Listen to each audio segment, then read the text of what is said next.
Bueno, muchachos, bienvenidos a la segunda clase que tenemos nosotros. Ya pues en la anterior sesión se habló mucho de la metodología que íbamos a seguir. Realizamos una parte miramos una parte de teoría como para entrar en lo que son los microcontroladores e hicimos un taller, o bueno, no sé, no, un taller no. Nos enfocamos en lo que respecta a la instalación de nuestro elemento para programación, que es el MPLAB X y el XC8. Entonces, hoy vamos a vincular eso con Proteus y vamos a tratar de mirar si efectivamente todo está funcionando bien. ¿Listo? Entonces, bueno, no sé, por favor, los que iban a hablar, levantar la mano, no sé. Pero pues si está grabando. Sí, sí, señor, estoy grabando. Como ya le he dicho, yo grabo con un programa que se llama OBS, el cual graba toda la pantalla. Y me permite a mí pues subir los videos como un poquito más ligeros y pues más fluidos, por decirlo así. Listo. Entonces, vamos a hacer lo siguiente. Como la idea es probar en el segundo bloque lo que respecta a Proteus, pues vamos a mirar lo de la instalación, tal cual como los problemas que tenía Dylan Alexander, para pues tratar de que todos estemos ya en la segunda hora con eso listo para empezar a mirar las utilidades, ¿vale? Entonces, bueno, Dylan, no sé, o sea, de pronto, ¿en qué momento le marcó error o qué le ha pasado que no ha podido instalar el programa?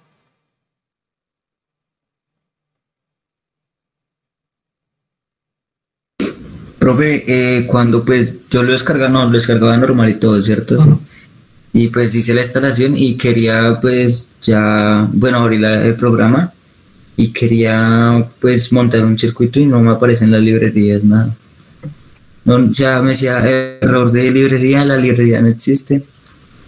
Me decía, Uy, miércoles, ay, eso sí es un gran problema. De sí. yo pasé el anterior, la anterior clase, pasé unos enlaces, a ver. Y revisé el que decían que no servía y bueno, efectivamente sí servía. Entonces, vamos a ver eh, los enlaces que yo envié. Sí, esa es la pega. No sé si el que estaba levantando la mano era respecto a eso. Sí, profe, yo también. A mí me pasaba lo mismo. Y pues uno abre desde que lo abre, tiene que abrirlo como administrador y ya no molesta para nada. Exacto. Jonathan, Sí, profe, buenas noches. Pues a buenas mí al noches. principio no me dejaba instalar el Proteus, ya después me di cuenta que era porque tocaba actualizar el WinRAR. Ok. Ah, sí, sí, me acuerdo. Sí, más o menos me acuerdo. O creo que, no sé si era en otra clase, pero había alguien que tenía problemas con el WinRAR. Bueno, muchachos, entonces, la clase pasada yo les dije que siguieran este enlace. Es un enlace que había conseguido en un video de YouTube, el cual efectivamente sí funciona, sí tiene, o si podemos obtener un Proteus licenciado que funciona correctamente. Bueno, cosas a considerar, por favor. Siempre, siempre, siempre, digamos, bueno, o sea, lo que pueden hacer es siempre entrar como administrador, ejecutar como administrador, o pues si quieren, digamos, que esto no se les olvide, lo que van a poner es en compatibilidad poner la opción de que siempre se ejecute como administrador. ¿Listo? Si le dan esto, ya va a permitir instalar estas cosas adicionales. Perdón, les va a permitir abrir. Ahora, en ese mismo paquete algunas librerías adicionales que se pueden usar como para lo que respecta a la presentación de PCBs, ¿sí? O sea, es la herramienta que utiliza Proteus para mostrar PCBs. Entonces, esto también lo pueden instalar y también pueden mirar para poner su programa en español. ¿Cómo lo pueden utilizar? Bueno, es muy sencillo. Realmente el programa en español, digamos que aquí miremos la carpeta de descargas.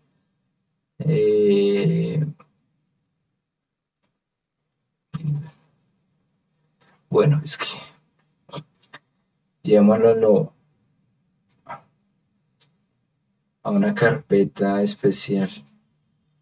Cuando ustedes abren el archivo .rar que les descarga, lo extraen,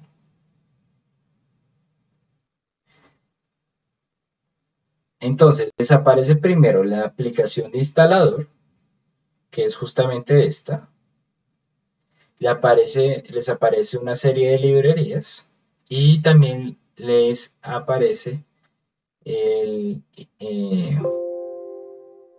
este pedacito que se llama traducción al español. ¿Listo?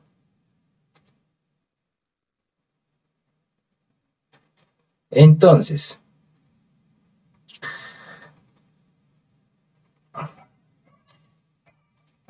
estas son unas librerías que decía el youtuber que las había hecho él, no sé si las hizo él, pero pues sí tiene algunas librerías adicionales. Entonces lo que podemos hacer es simplemente copiar todas estas librerías,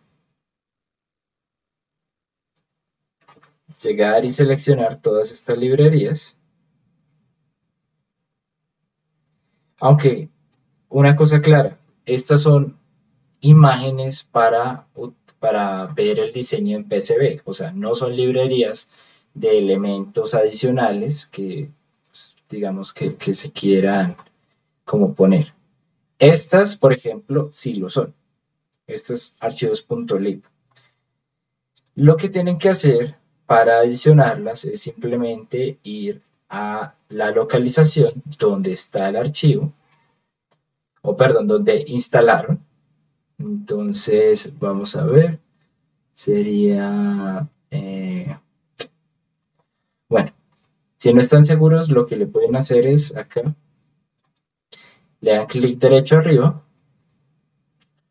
y le pueden dar buscar destino, así ya es como más sencillo. Bueno, aquí es abrir ubicación. El buscar destino era de otro Windows. Bueno, acá pues lo que van a hacer es revisar. Bueno,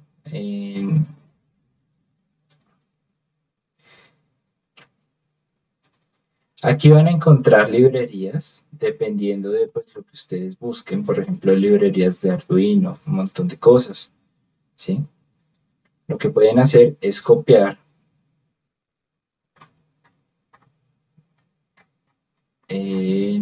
si no estoy mal, la carpeta, a ver,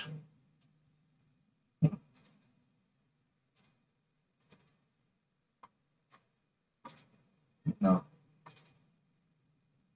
en data, aquí están, por ejemplo, librerías que quieran adicionar, las van a meter acá, en donde están todos los archivos .lib. Esas son librerías que lo que van a hacer es meterle al programa otros elementos que no vengan por defecto, ¿sí? En ese caso, lo que se nos presenta en ese descargador, estas librerías son para diseño CAD, ¿sí? Es decir, como para el PCB. Entonces, pues, las vamos a adicionar en la parte que dice MCAD. Aquí las vamos a pegar. Yo ya las he pegado. Entonces, pues me dice, pues, quiere volver a O sea, uno le da los permisos y le vuelve a instalar todo lo que necesita, ¿sí? Entonces, los archivos .step son los que sirven para diseño CAD. Entonces, todos los que queramos adicionar deben estar justamente en esta carpeta. ¿Listo? Ya sea, por ejemplo, yo aquí copié la carpeta directamente, igualmente la coge, no hay ningún problema. O si queremos adicionar librerías ya de elementos para utilizar en nuestros circuitos, pues las van a pegar acá y ya quedan adicionadas. ¿Listo? Eso en cuanto a las librerías. Ahora, en cuanto a Proteus, pueden mirar un paquete de idiomas como el idioma español, que viene también en el descargador. Lo único que tienen que hacer es pues ir a la carpeta donde descargaron, a la parte que dice Translations, o bueno, pueden poner acá. Aquí les abre el .zip, no había ni siquiera que abrirlo. Listo. Cuando ustedes quieran, o sea, solamente basta con cerrar y volver a abrir para actualizar lo de librerías y lo del lenguaje. ¿Puedes repetir el lenguaje, por favor? Sí, señor. En sistema hay una parte que dice language package. No sé cómo, o sea, porque ya aquí yo lo tengo en español. Hay tres opciones, uno es configuración de sistema, otro es comprobar actualizaciones y el otro es respecto al lenguaje. Cuando le da ahí, usted puede seleccionar el pack del idioma que viene en el mismo descargador que pues yo les presté.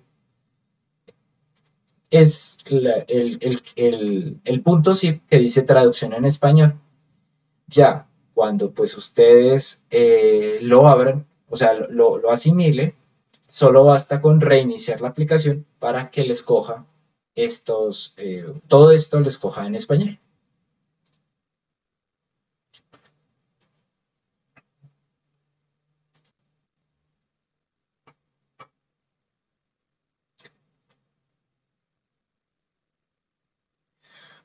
Ok, muchachos, entonces,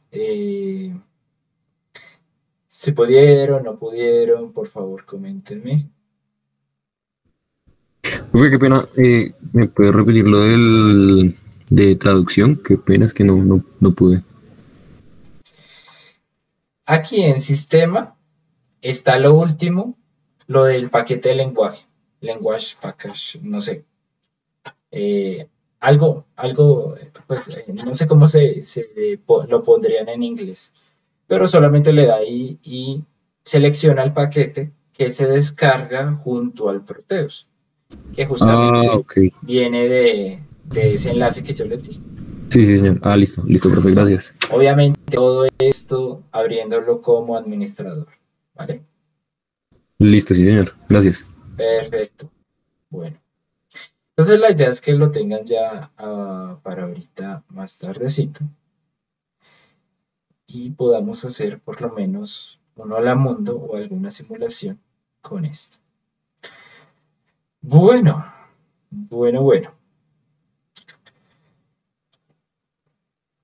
Entonces, muchachos. Profe.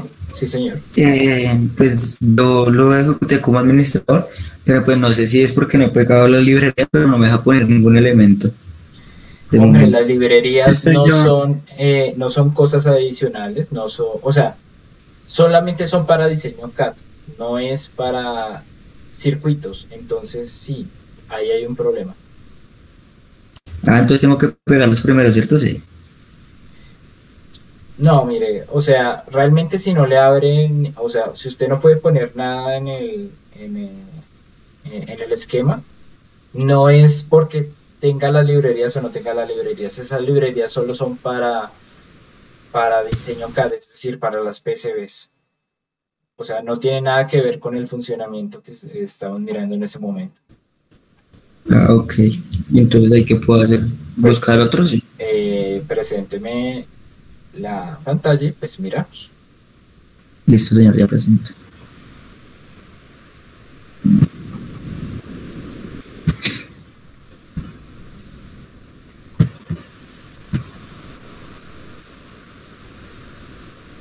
¿Ya se puede ver? Sí. Sí, señor. Entonces, mira. Entonces acá está, ¿no? Entonces le doy clic derecho, ejecutar como administrador.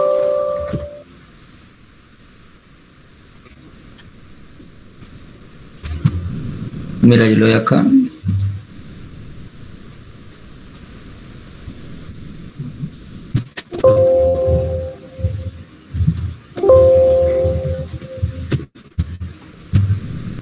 No, pues crea el proyecto. Crea un proyecto.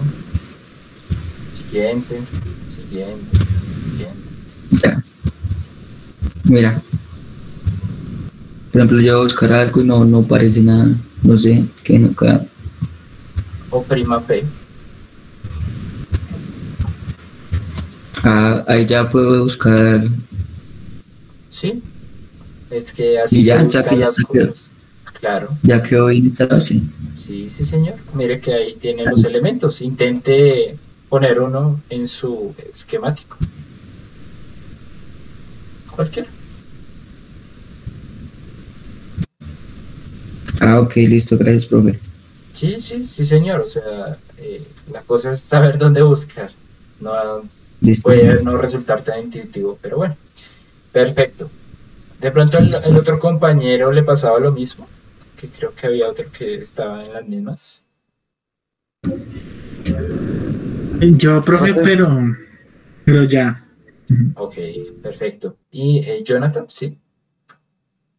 Sí, profe, lo que pasa es que yo tengo problemas con el WinZip. Me dice que registrarme, que comprarlo. No sé si hay alguna manera de instalarlo gratis. Ah, instale, pues, no sé, WinRAR o algún otro programa para... No, es que digamos que yo tengo problema para la traducción del Proteus. Porque creo que toca seleccionar la carpeta de idiomas con el WinZip, ¿cierto? Sí, señor. Y no me deja descomprimirlo con WinZip. Le doy descomprimir con WinZip y me pide comprarlo. No tiene que descomprimirla. El mismo Proteus se lo acepta sin descomprimir. Sí, o sea, puedo seleccionar la carpeta WinRAR. Sí, Ah, listo, entonces ya miro, ya le... pruebe y me comenta. Listo, profe. Listo. ¿Algún otro que tenga problemas? Del computador, no. Otros tipos de problemas, pues todo el mundo tenemos. Bueno, el caso. Sí, señor, Jonathan. Sí, profe, ya fue. Ok, Ya se le enseñé. perfecto, listo. Gracias. Súper, bien. Bueno, entonces, muchachos, la idea es esto utilizarlo en la segunda hora de clase. Bueno, el segundo bloque. Ahora, lo que vamos a ver es algo de teoría. Digamos que poco a poco nos vamos acercando más hacia la parte de ya más práctica. Pero antes tenemos que ver algunas cosas como muy importantes del funcionamiento y en general de la arquitectura de los microcontroladores. ¿Listo? Ah, disculpen, antes de comenzar, yo les tenía pendiente una distribución de las notas. Digamos, la semana pasada no sabían siquiera que aquí calificaban, o sea, los cortes estaban bien establecidos 30, 30, 40 y que las calificaciones se ponían al finalizar dicho corte, o sea, totalmente distinto, pues, han hecho que pues, uno ponía la nota al final y sale. Bueno, entonces vamos a definirlos así. Vamos a definir, por ejemplo, el primer corte, de ese primer corte, el 40% de ese primer corte sería pues un parcial. que vamos a hacer en la semana 5, que tengo entendido que es la semana de parciales, ¿no? Si digo algo loco, pues, o sea, si digo algo que no es, por favor díganme que, pues, como les pregunté a mis compañeros y me comentaron esto, pues fue lo que yo entendí. Listo, entonces, prácticas vamos a ver las 40 y talleres y simulaciones 20. Hay veces que, pues, digamos que, por ejemplo, ahorita en este corte vamos a hacer solo 2 prácticas y talleres. Entonces, de por sí, pues, si solo van a salir esas 2 notas, vamos a dejarlo, pues, o sea, este ítem valdría 60, ¿sí? Si, pues, por ejemplo, está bien diferenciado, por ejemplo, en la parte de prácticas y hago una diferenciación entre prácticas y talleres, pues, esto nos terminaría repartiéndose tal cual como dice acá. Pero, pues, o sea, si no hay actividades extra, porque, pues, ahorita no va a ser actividad, pues, mirando que, digamos, siempre se vienen cambiando un poco las listas, pues entonces, por ejemplo, para este corte vamos a tener 2 actividades que juntas van a valer el 60% del corte. ¿Sí? ¿Queda más o menos entendido esto?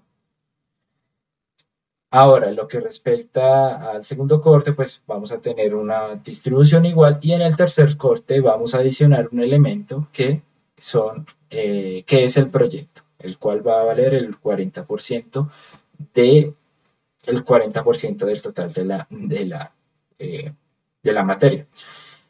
Si lo multiplican, pues les resultará que es el 16% del total de la materia. Creo que sí. Bueno,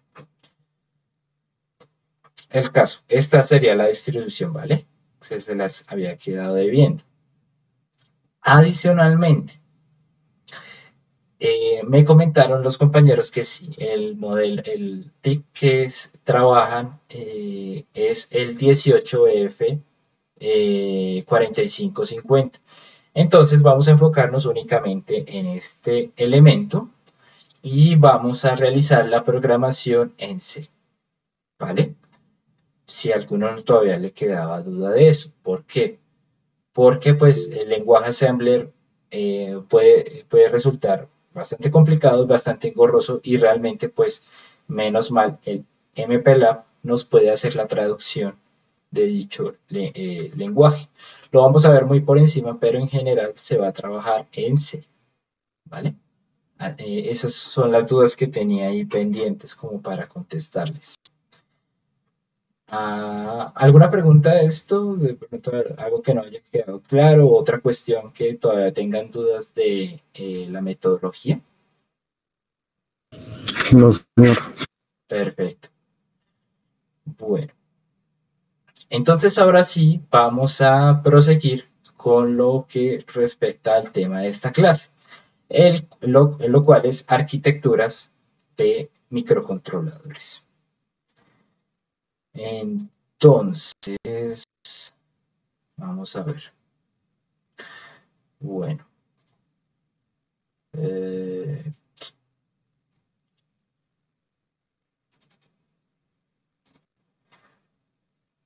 Bueno. Ya con un formato más dado hacia la universidad, ya un poco más metido en la cosa. Entonces, pues bueno, esta no va a ser nuestra presentación para el día de hoy. Entonces son las 6:34. Espero que al terminar la mitad podamos hacer un receso de 10 minutos para que tampoco se me duerman ahí al frente del computador o del celular.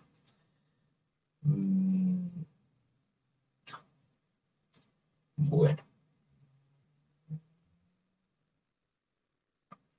¿Qué pasó? Listo. Listo. Entonces,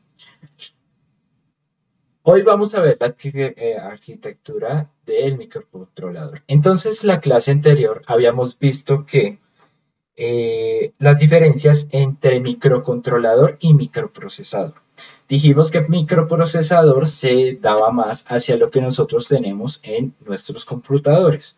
Un elemento potentísimo, un cerebro inteligentísimo, pero que carecía de, por decirlo así, de piernas.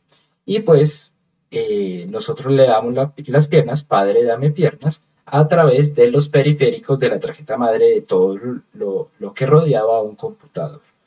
Nosotros, si para hacer funcionar un computador no nos basta con tener solamente el microprocesador, sino necesitábamos tener otra serie de cosas, la tarjeta madre, la RAM, la ROM, ¿sí?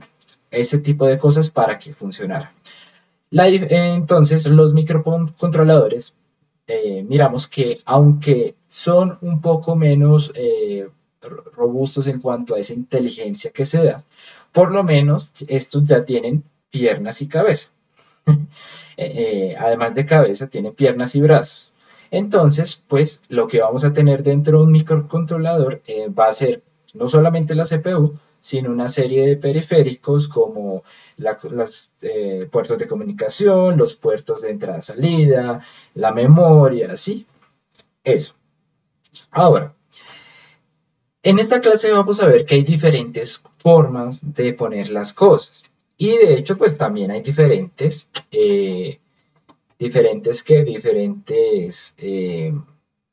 como tal, microprocesadores, que algunos tienen algunas cosas y otros no. Algunos son muy complejos, algunos son más sencillos. Dependiendo de la aplicación, pues vamos a elegir cuál usar. Entonces, ahora, la arquitectura la podemos diferenciar dependiendo de su memoria o dependiendo de la forma que manejan los registros. Aquí vamos a hacer la diferenciación de la memoria. Entonces, hay dos tipos de microcontroladores, hay dos tipos de arquitecturas. Una de ellas es la arquitectura von Neumann, dada por, o sea, descrita así o nombrada así por el físico y matemático John von Neumann. Entonces, esta arquitectura nació en Princeton, ¿sí? Primero fue escrita antes de este año, más o menos en 1940, cuando se estaba dando todo el desarrollo de lo que eran los computadores. Recordemos que en ese momento estaban en la Segunda Guerra Mundial y lo que respecta a, por ejemplo, los aliados estaban en el desarrollo de estas tecnologías. Por ejemplo, pues no sé si ustedes se han visto la película de El Código Enigma, ¿sí? O The Imitation Game en inglés. Ahí se ve todo lo que hace el matemático, se me va el nombre,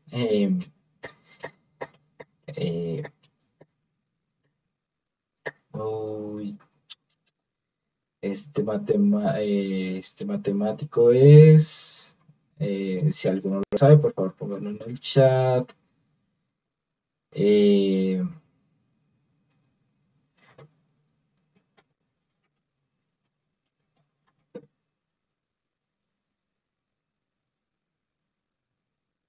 Alan Turing. Ah, claro, Alan Turing, ¿sí? No sé. Esta es la película, les sugiero que la vean, es una muy buena película. Entonces, lo que se hizo aquí, digamos, fue avanzar.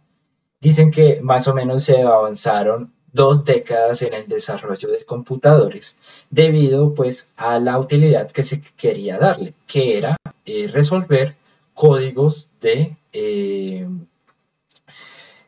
los códigos aliados, o sea, perdón, los códigos que usaban los nazis para comunicarse entre ellos. Ellos utilizaban una máquina que se llamaba la máquina de Enigma, que lo que hacía era cifrar toda la información que ellos enviaban a través, pues por sus comunicaciones. Entonces, Lo que se hizo acá fue utilizar, hacer el primer computador de tal manera que pudiera analizar estos códigos y pudiera hacer las operaciones tan rápido que pudiera encontrar y decodificar el mensaje. Y bueno, si alguno ya se vio la película, disculpen, les hago un spoiler a los que no, pues lo logran. Al final lo logran y los aliados vencen la guerra gracias en parte a lo que se descubre acá.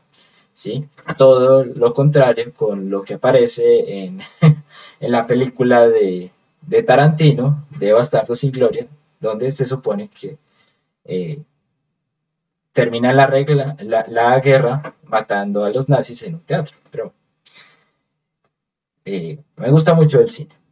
Ahora, entonces la idea es que al mismo tiempo en la arquitectura von Neumann de la arquitectura von Neumann se estaba hablando de otra arquitectura. En ese momento no había nada. Los computadores eran máquinas gigantescas que funcionaban a partir de relés, ¿sí? Pero los conceptos ya estaban. Lo que faltaba era la tecnología para implementarlos de manera más sencilla. Entonces, la arquitectura Harvard, como su nombre lo dice, es una arquitectura que se desarrolló en Harvard y se desarrolló más específicamente en la computadora Mark I. ¿Sí? Entonces, ya desde antes, pues se trataba, ya en 1940 ya se empezaban a dar estos desarrollos a través de relés, cosas muy, muy lentas, pero pues se daban. Y como tal, pues la gran diferencia es que uno usaba su arquitectura o la veía utilizando un solo almacenamiento para instrucciones y datos, y otro lo trataba era de tener dos diferentes memorias, una para datos, otra para instrucciones. Vamos a verlos más detenidamente cada uno de ellos. ¿Listo? Entonces, aquí me quedo como en desorden, pero bueno, la primera es la arquitectura von Neumann. Entonces, esta es la CPU. La CPU, para funcionar, pues tiene que recibir instrucciones. Ella lo que hace es recibir una serie de instrucciones y lo que hace es ir sacando como a lo largo de una lista instrucciones. Entonces, sume tales valores, reste tales valores, vaya a la dirección de memoria tal, ¿sí? Todo eso se hace a partir pues de las instrucciones que les enviamos.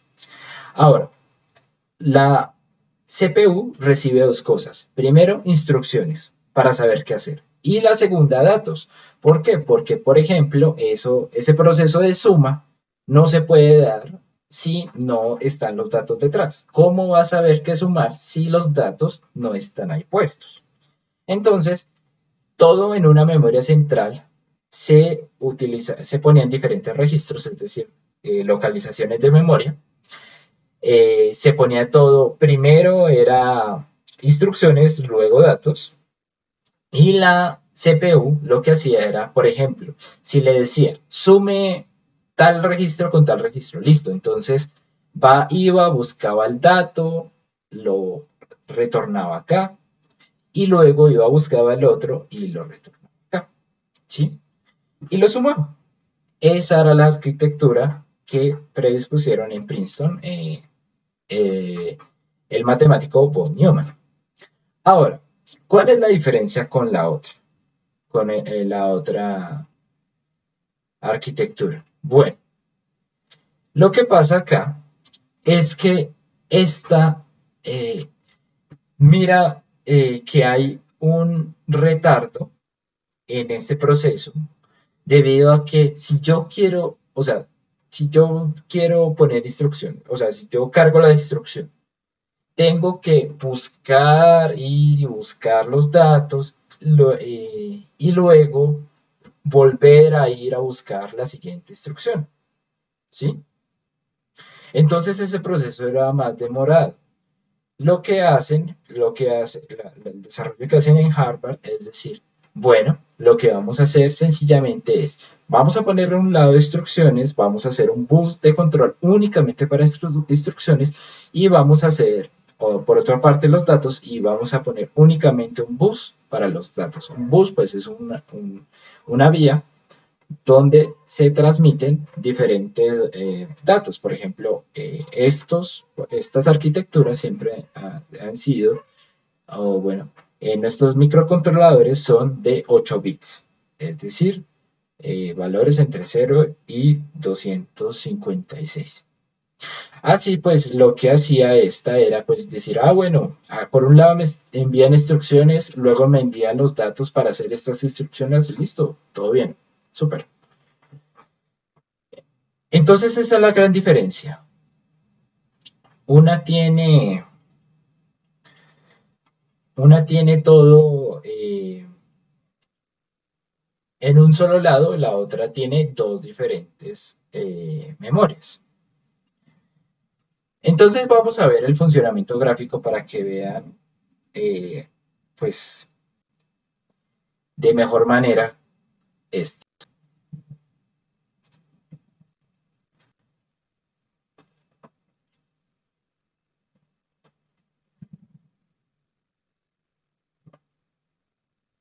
No encontré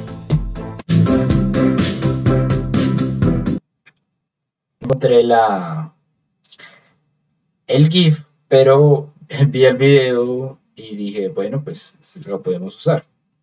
Entonces, lo que vamos a ver, bueno, aquí está hablando, listo, entonces, por ejemplo, aquí utilizan un PIC de una arquitectura de 14 bits. Entonces, miren, por ejemplo, la von Neumann recibía su instrucción, luego recibía datos y luego ejecutaba y devolvía datos porque ella no puede almacenar dichos datos, tiene que enviarlos. Ahora, ¿qué pasa con la arquitectura Harvard? Ella puede recibir por un lado los datos y por el otro las instrucciones. Y adicionalmente, fíjense una cosa, en la von Neumann no podíamos usar, o sea, el bus era completamente de 8 bits, entonces las instrucciones tenían que ser de 8 bits. Pero si nosotros nos vamos al lenguaje assembler, vamos a ver que hay muchas instrucciones y que también se pueden escalar a un más alto nivel, en donde pues una instrucción resuma varias. Entonces ellos estaban limitados porque en las instrucciones pues las tenían que poner, por ejemplo, en dos registros, en dos diferentes paquetes, por decirlo así. Lo que descubrieron pues, es que si dividían la memoria, la memoria de datos y la memoria de instrucciones, pues le ponían poner una diferente cantidad de bits a los buses, de tal manera que las instrucciones podrían ya estar más desarrolladas, o sea, como teniendo una mejor, o sea, teniendo más libertad y poniendo la instrucción solamente en un registro, al igual que los datos, solamente en un registro. Entonces un solo paquete y no teníamos que poner dos paquetes para una sola instrucción. ¿Sí? Entonces, pues, van a ver en el videito, en el GIF, .gif, que efectivamente, pues obviamente, en la Harvard es mucho más rápido.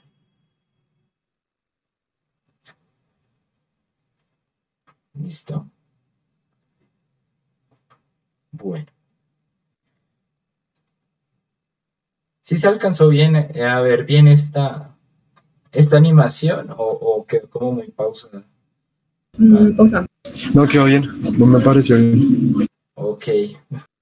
Creo, es que lo que pasa es que si uno presenta la pantalla completa no se le ve bien, pero si presenta solamente una pestaña, pues se ve mejor. A ver si ya se ve mejor para los que no alcanzaron a verla como más fluida.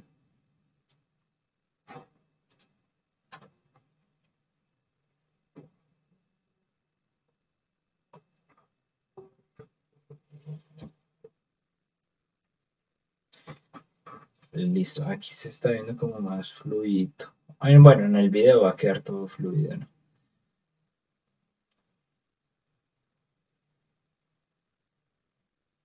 Entonces en la von Neumann, miren que primero entra una instrucción, luego va un dato,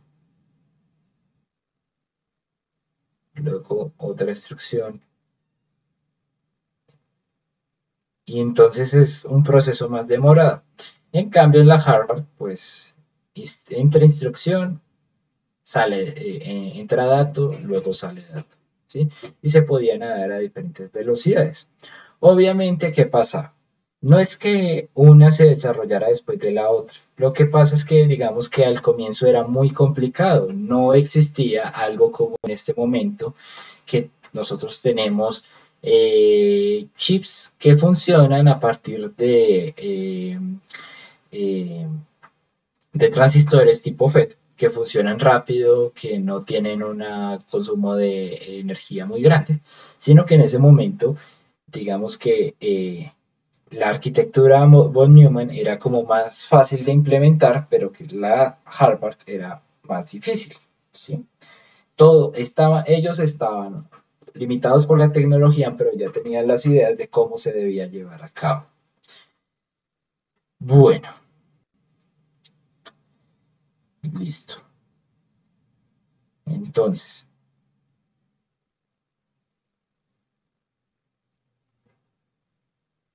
con razón, incluso grabando. Muchachos, ya se está grabando, no se preocupen.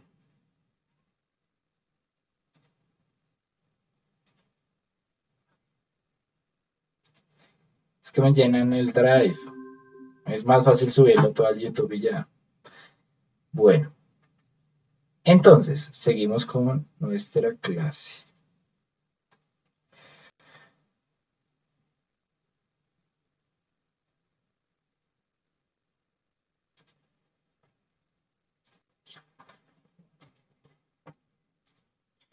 Bueno, entonces, de por sí la von Neumann estaba limitada. Ambas estaban limitadas por su tecnología, pero bueno, la von Neumann se daba porque, o sea, la longitud de las instrucciones, como les decía, tenían que ser obligatoriamente iguales a las de los datos.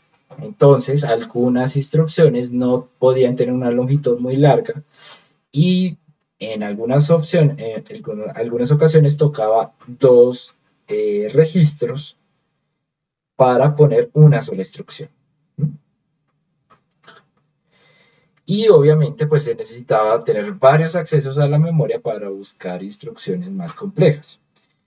Ahora, la velocidad de operación obviamente era un gran problema porque el bus único de datos e instrucciones hacía que solamente se pudiera entrar, salir una cosa a la vez. No podía haber un acceso simultáneo o una superposición y pues eso incrementaba mucho los tiempos de acceso. Entonces, digamos cómo hacía la von Neumann, como ya les he explicado. Entonces, se obtiene una instrucción desde la memoria en la dirección, digamos, el CPU siempre tiene una dirección de memoria, entonces le va diciendo, ejecute, tengo una lista de instrucciones, ejecute la opción en la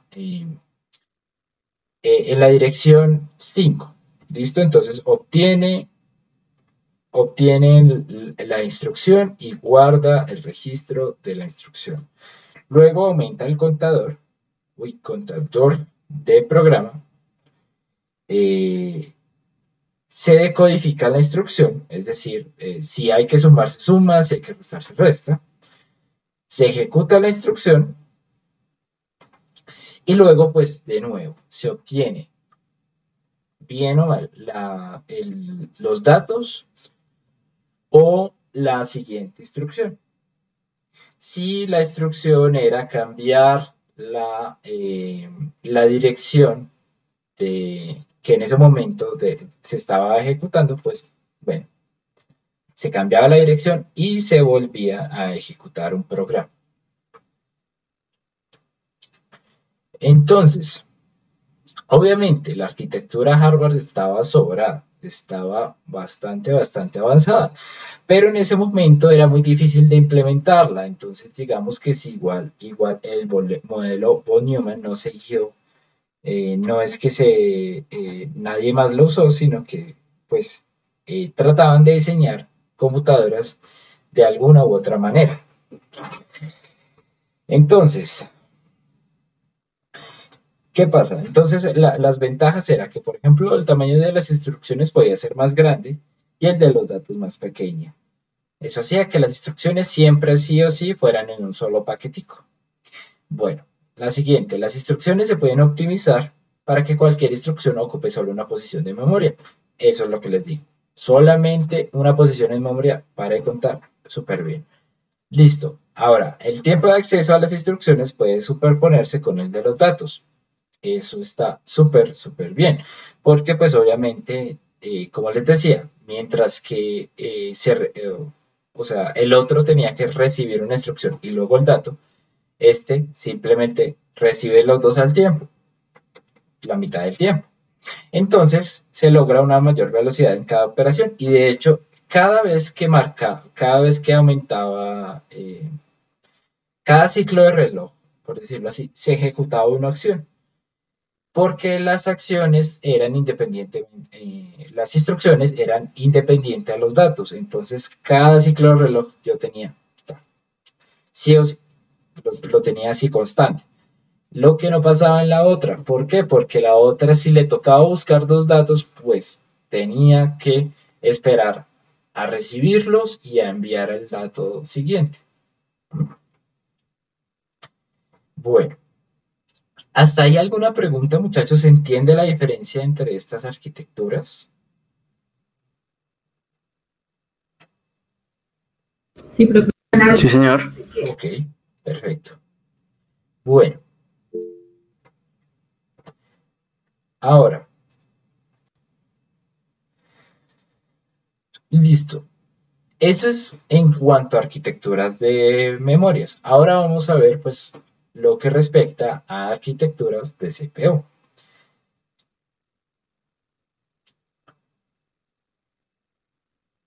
Bueno, veámoslo así. Listo. Entonces, las arquitecturas de CPU. Uy.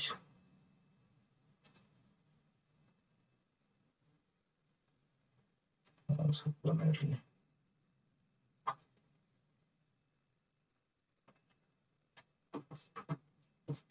Bueno, las CPU pueden tener dos diferentes tipos como de arquitectura. La primera es la arquitectura CISC, es decir, Complicated Instruction Set Computer. Pues simplemente como set de instrucciones de computador complicadas. Entonces uno diría, ¿por qué le llaman complicadas? Bueno, realmente porque, pues, digamos que complicadas, pues, o sea, una operación simple puede darse como, por ejemplo, una suma. Una suma la ALU la puede hacer muy rápido. El bloque que se encarga del razonamiento lógico, ¿sí? del cálculo matemático. Pero digamos que la CISC habría otra serie de instrucciones que podía decir, súmeme 3 valores, o súmeme 4 valores, o súmeme y résteme al mismo tiempo, posiblemente, ¿sí? O sea, eran instrucciones más complejas, como que no tan desmenuzadas, por decirlo así. Lo que hacían era resumir una serie de acciones digan ustedes, pues, o sea, es un lenguaje de más alto nivel. Entonces, pues hay algunos microcontroladores que tienen este tipo de set de instrucciones. Unas instrucciones más complicadas, pero pues más eficientes. Listo. Entonces, tiene un soporte para múltiples tipos de direccionamiento, es decir, o sea, si es de entrada, si es de salida, tienen un soporte súper bueno. Es muy flexible para la transferencia de datos, para hacer operaciones aritméticas por el mismo sentido que se puede utilizar un lenguaje de más alto nivel. Se pueden hacer cosas con menos instrucciones o pues para el programador es mucho más fácil poner una instrucción que resume, por decirlo así, tres instrucciones. ¿Sí? Y pues también lo que se buscaba era que pudiera recibir diferentes instrucciones con diferentes números de bits. Hay algunas instrucciones que pues eran de 16 bits, pero había otras que eran de más cantidad de bits. En este momento pues tenemos la arquitectura de computadores que tienen 64 bits. Entonces en este momento no tenemos problemas por esto. Pero pues en ese momento era un avance bastante grande que se pudieran recibir instrucciones aunque no tuvieran todos el número de bits ideal, y también los intervalos de tiempo, que eso pudiera hacer en diferentes intervalos de tiempo. Ahora, la diferencia, o sea, hay otra que ya la podemos ver como set de instrucciones para computadora reducida. Entonces, ¿qué es esto? Es evitar la facilidad del anterior, evitársela al programador, evitar la fatiga evitar la facilidad del programador, pero facilitársela a la CPU. Entonces, la CPU tiene, la CPU con arquitectura RISC tienen pocos modos de direccionamiento, entonces es mucho más fácil de tratar. Tiene muy pocas instrucciones, entonces una instrucción solo significa una cosa, no tiene que tener un set muy grande de instrucciones. Por otra parte, pues las operaciones se llevan a cabo cuando los operantes estén en los registros. En la anterior, pues se podía dar más asincrónicamente, es decir, que se podía, mientras que una estaba cargando, la otra estaba en otro registro, pues igualmente se podía ir cargando esa información y se podía ir leyendo y decodificando dicha instrucción. Aquí no, aquí tienen que estar en los registros. Cada instrucción se lleva a cabo en un ciclo, entonces habían instrucciones que en el anterior, en el CISC, duraban, por ejemplo, 4 ciclos. Duraban 4 ciclos de reloj para poder desarrollarse. Digamos, si íbamos a sumar 4 elementos, pues lo que hacía era sumar primero 1, primero 2, sumar, luego el resultado sumarlo con otro, y luego el resultado de esos 3 sumarlo con otro. ¿Sí? Se demoró más tiempo. Aquí, como las instrucciones son reducidas, son claras, son concisas, pues todo se lleva a cabo en un solo ciclo. Entonces, ¿qué pasa? Pues como le decimos, o sea, le quitamos facilidad, hacemos más difícil para el programador, pero la máquina pues es mucho más sencilla, ¿sí? No necesita tener tantos tipos de direccionamiento, sabe a lo que viene, sabe las instrucciones, es un set muy reducido, sabe lo que tiene, y pues son más pequeños y por tanto también van a consumir menos electricidad. Y en cuanto a CISC, tiene un mejor desempeño. ¿Por qué? Porque al tener un set más reducido, pues obviamente se le va a facilitar mucho a la CPU para, ella no tiene que ver, ok, este tiene, digamos, 8 bits, esta instrucción tiene 8 bits, esta tiene 16, esta tiene 12 bits. No, este ya le llega algo específico y hace algo específico, ¿sí? Por eso, pues, su desempeño es mejor. Bueno, ¿qué es la cosa? Las arquitecturas han ido evolucionando bastante. Digamos que ahorita no es que contemos solo con una. Se cuentan dependiendo de la aplicación. Por ejemplo, la RISC es una arquitectura que vamos a ver presentes en nuestros microcontroladores. La CISC, por otro lado, es la que utilizan, por ejemplo, los computadores. Dado que los computadores utilizan, o sea, tienen un set mucho más grande de instrucciones y algunas instrucciones se organizan, pues, o sea, en una gran cantidad de bits para aprovechar su procesamiento, ¿sí? Para hacerlas más rápido. RISC, por otro lado, pues lo que hace es que va a la fija. Vamos a utilizar menos cosas, vamos a estandarizar más y pues digamos que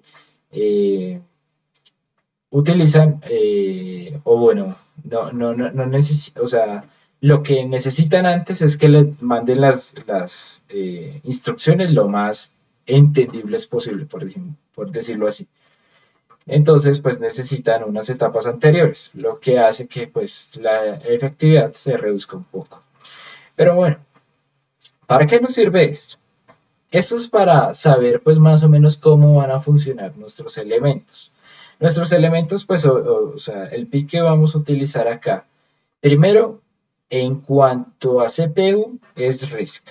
Entonces vamos a ver solo cierta cantidad de instrucciones entre las que podemos escoger. Obviamente, pues eso lo vamos a ver cuando veamos Assembler, eso va a ser la próxima clase.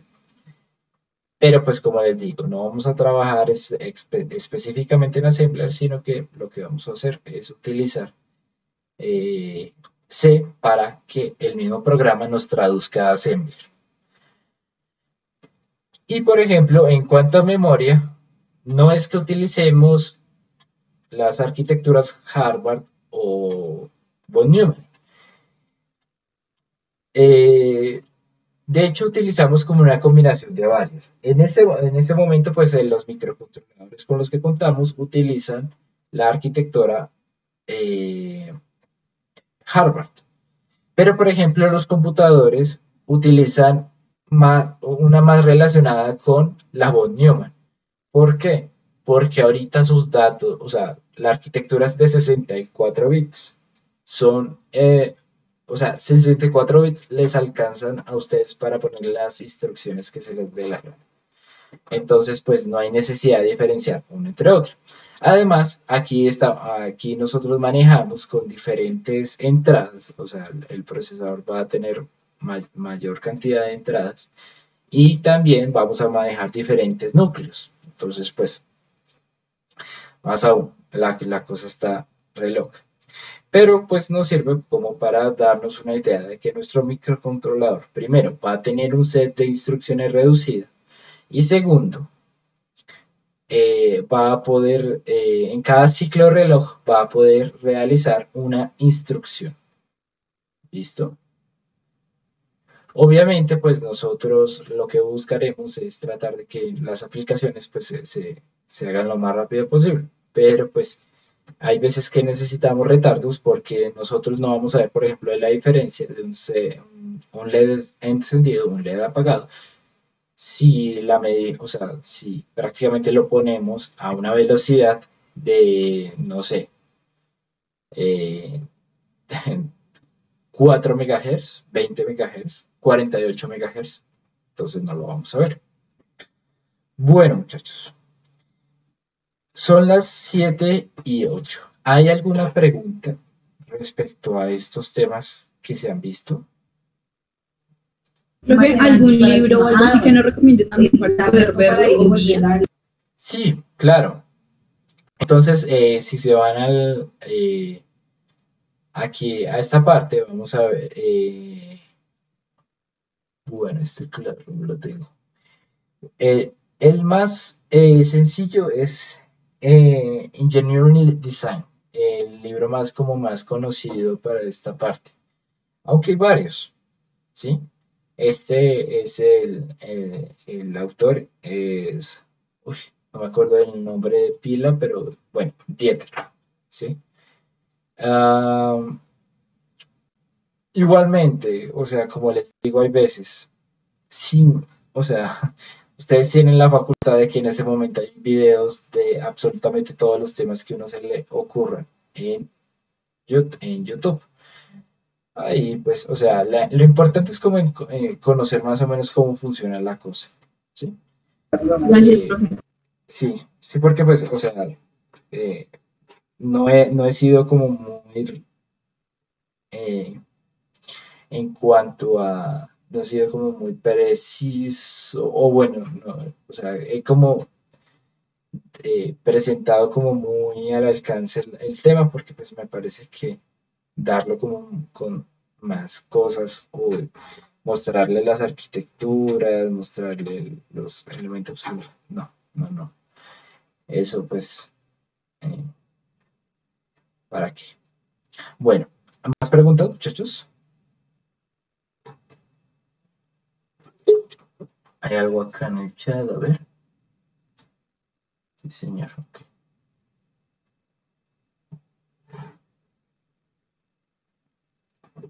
Bueno,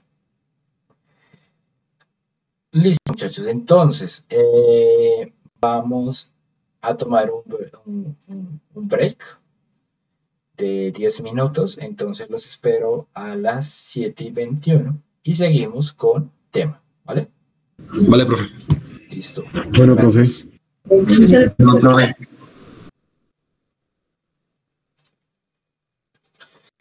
Bueno, entonces, continuando.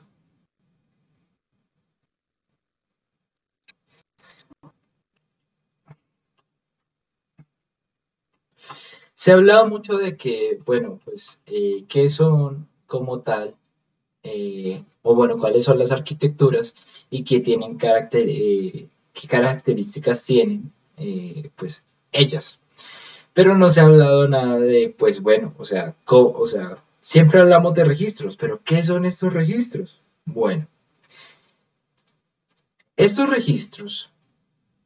Un registro es un elemento que contiene, por ejemplo, para la versión que estamos utilizando, es decir, un PIC que maneja una arquitectura de 8 bits. Entonces, pues, un registro es un elemento, un bloque que maneja un sistema de 8 bits. Entonces,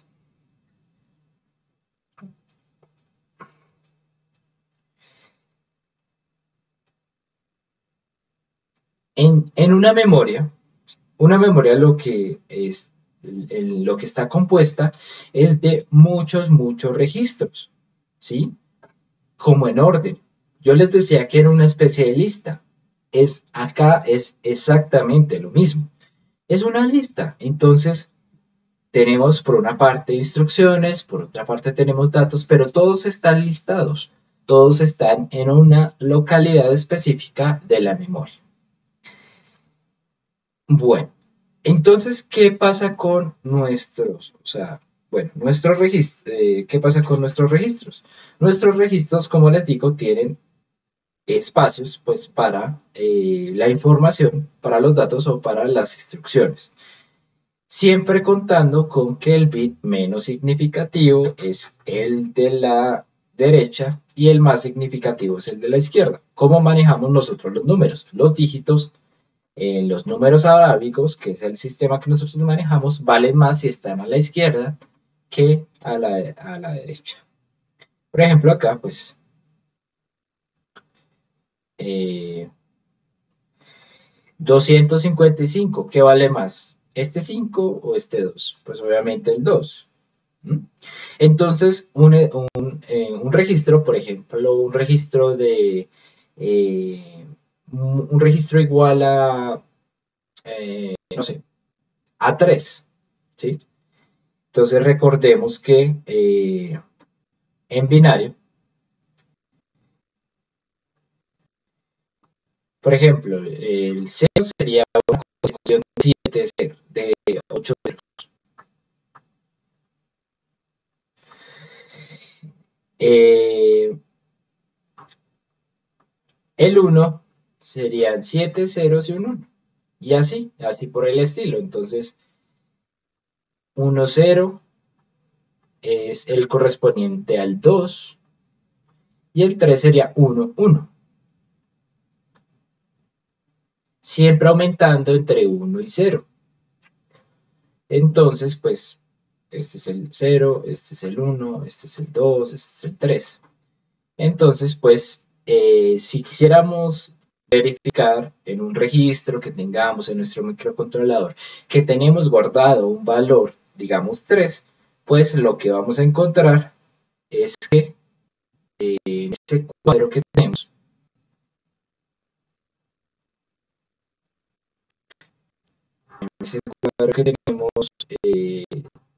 dividido entre 8,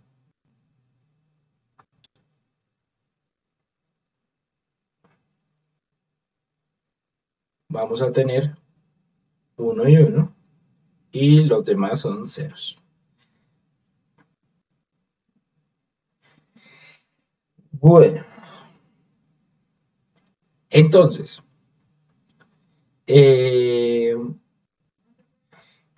ahora, estos registros pueden ser algunos especiales de propósito general. Entonces, ¿qué pasa? Para utilizar nuestros microcontroladores, pues obviamente tenemos que tener un registro que diga encienda el registro, otro que diga si se oprime un botón, reiníciese, otro que diga, por ejemplo, organice la información desde tal dirección, ¿sí? Siempre va a haber unos registros al comienzo de la memoria que son para uso especial. Y esos registros no los debemos modificar, o bueno, si los queremos modificar lo podemos hacer, pero pues siempre los tenemos que dejar ahí, pues para que un programa inicie. Y ya luego puede ejecutar lo que nosotros queramos.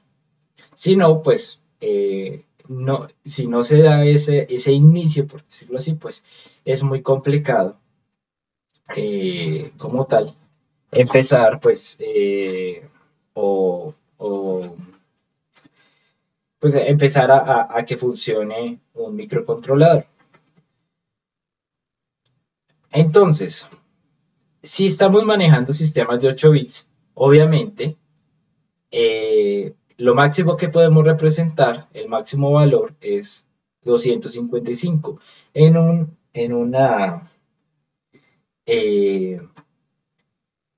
o sea, considerando que tenemos un rango de 0 a 255. ¿Por qué 255? Bueno, esto es simplemente por la cantidad de bits que poseemos. Si nosotros queremos 8 bits, vamos a tener la capacidad de reflejar 2 a la cantidad de bits valores en ese sistema.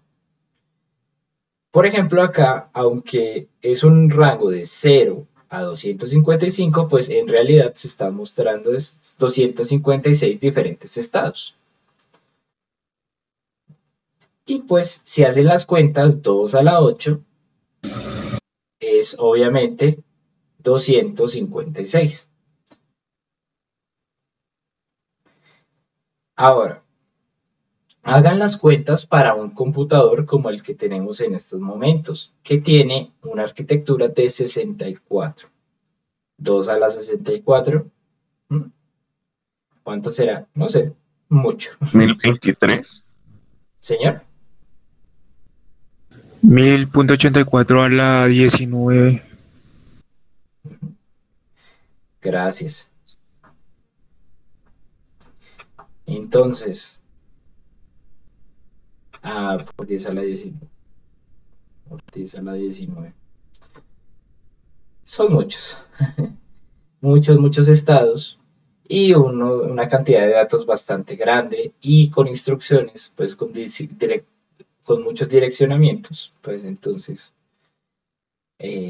hagan las cuentas.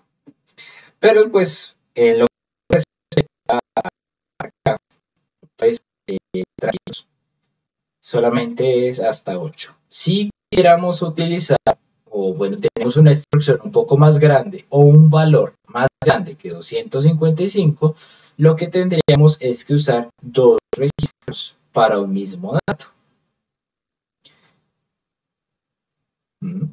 Entonces en uno tendríamos prácticamente pues todos en uno.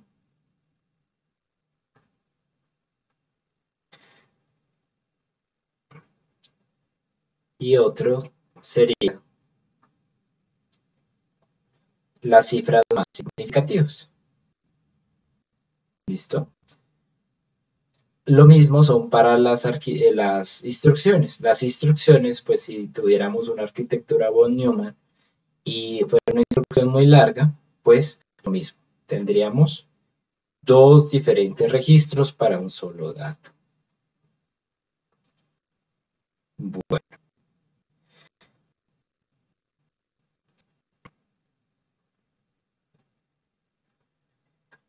Entonces, por ejemplo, esta figura es extraída directamente del mapa de memoria de nuestro datasheet del PIC 18F 4550. Entonces, perdón,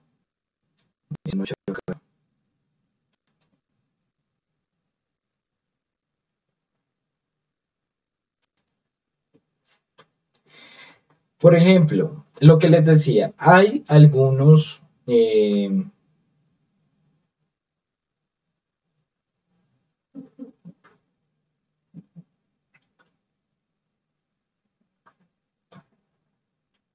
no, perdón. Es que quiero poder dibujar, pero no me deja.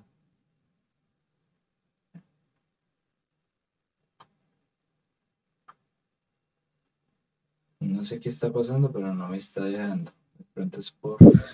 Con el resaltador. Pero es que es una imagen. No sé por qué no me está dejando. Ok, bueno, puede ser así. Listo, entonces, esta sería la memoria que tenemos en nuestro PIC. Fíjense que en las primeras posiciones vamos a obtener, por ejemplo, el vector de reseteo, la máxima prioridad el interruptor de máxima prioridad, el de más baja prioridad, ¿sí? O sea, todo esto, lo que va a ver acá, son instrucciones destinadas al funcionamiento de nuestro microcontrolador. Y el resto de memoria como tal, pues va a haber una parte únicamente para que nosotros, o bueno, más bien, el MPLAB introduzca todo lo que respecta a esto. ¿Listo? Entonces, nosotros vamos a poder ver en qué valores, en qué registros están cada una de las instrucciones para iniciar nuestro microcontrolador, y si queremos modificar alguna lo podemos hacer, aunque no es recomendable porque de por sí pues ya está funcionando bien. Ahorita vamos a ver que desde el programa, desde MPLAB, podemos hacer esta modificación de una manera mucho más sencilla. Bueno, ahora, ¿qué pasa en los PICs? En los PICs, adicionalmente a lo que respecta a las memorias, vamos a tener antes de nuestra ALU, que es nuestra unidad lógica aritmética, es como la parte de las partes más importantes de nuestro procesador. Vamos a tener lo que respecta a un registro que se llama W, que tenemos aquí seleccionado. ¿Qué es ese registro? A ver, ¿será que con este sí me permite? No.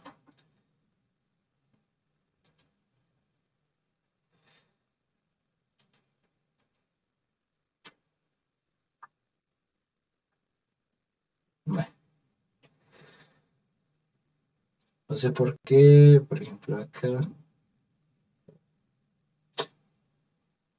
está muy toteado este computador. No.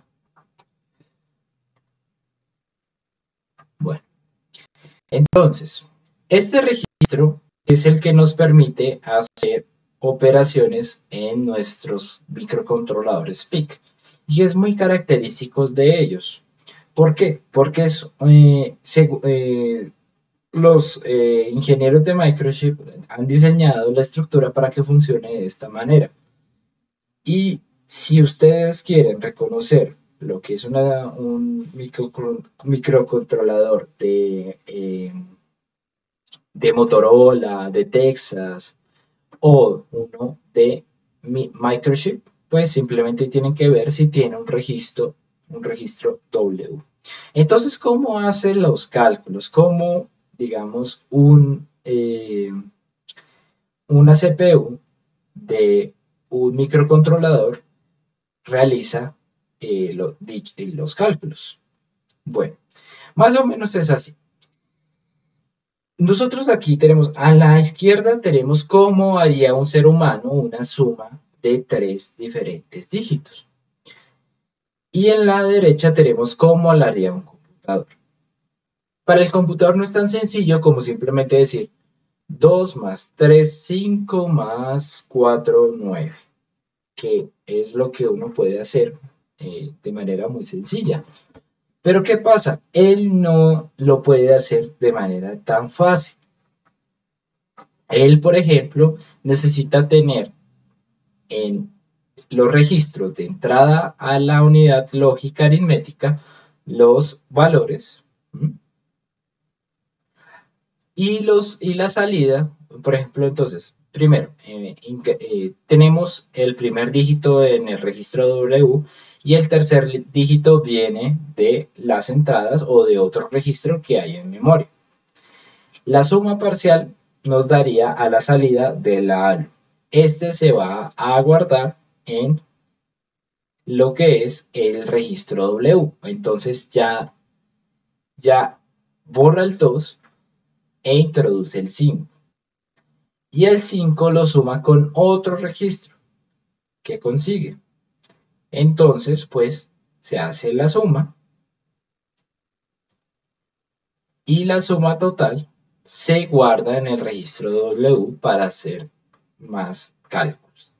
Entonces, ¿qué pasa? El registro W es de muy fácil acceso, está al lado. Los otros registros no son tan sencillos. Entonces, esto lo que nos permite este registro W es obtener los datos de una manera más sencilla. Así es como lo trabaja Microchip. Obviamente, cada uno de los fabricantes tendrá su forma de trabajar. Por ejemplo, no se han puesto a pensar cuál es la diferencia entre un procesador Intel y un AMD más allá del precio. Bueno, ellos definen cómo hacen su arquitectura. Lo tienen que adaptar para que funcione con Windows o depende de lo que quieran usar. Pero ellos pueden hacer sus propias cosas y puede que les salga más eficiente o menos eficiente que al competidor. Pero, por ejemplo, aquí lo que hace Microchip es utilizar este elemento, ¿vale?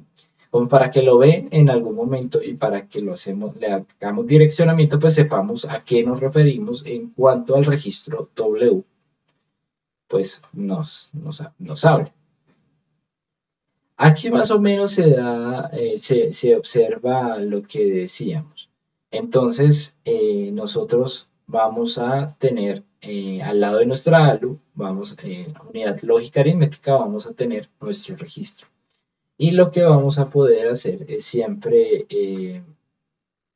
tener como una especie de retroalimentación continua, más allá de pues la multiplexación que se debe hacer para acceder a la información que hay en los puertos o en la memoria del programa, ¿sí?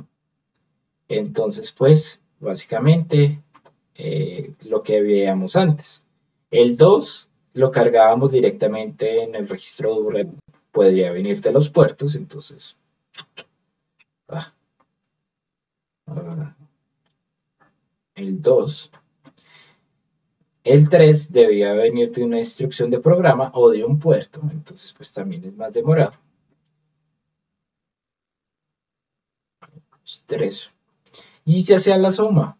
Y a la salida teníamos 5 que se almacenaba en el registro W.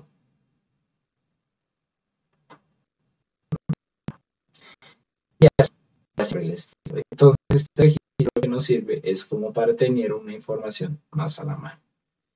En algún momento pues vamos a ver si este registro nos puede servir para algunas cuestiones que utilicemos en nuestros proyectos. Bueno, esto es en lo que en cuanto a hablamos de arquitectura del microcontrolador. Lo podemos conocer muy bien. A través de esos conceptos podemos ya mirar un poco más lo que respecta a su datasheet. Este datasheet es un mamotreto de 438 páginas. Obviamente no hay una persona que se lo lea completo y retenga información importante, pero lo útil, lo verdaderamente útil es tenerlo al lado para, por ejemplo, tener algunas cosas en cuenta. ¿Listo? Nos va a dar mucha información dependiendo de lo que queramos usar. Por ejemplo, él empieza con los módulos. Entonces, el módulo de memoria, el módulo de memoria ROM, el módulo de memoria flash, el módulo de memoria EEPROM, que es un poco diferente a lo que veíamos antes. Por ejemplo, el multiplicador de hardware, las interrupciones, las puertas de entrada y de salida, los timers, los PWM, si queremos configurar para que el tenga una conexión a USB, el microcontrolador. Todo ese tipo de cosas pues lo vamos a poder encontrar acá. Entonces, a la pregunta,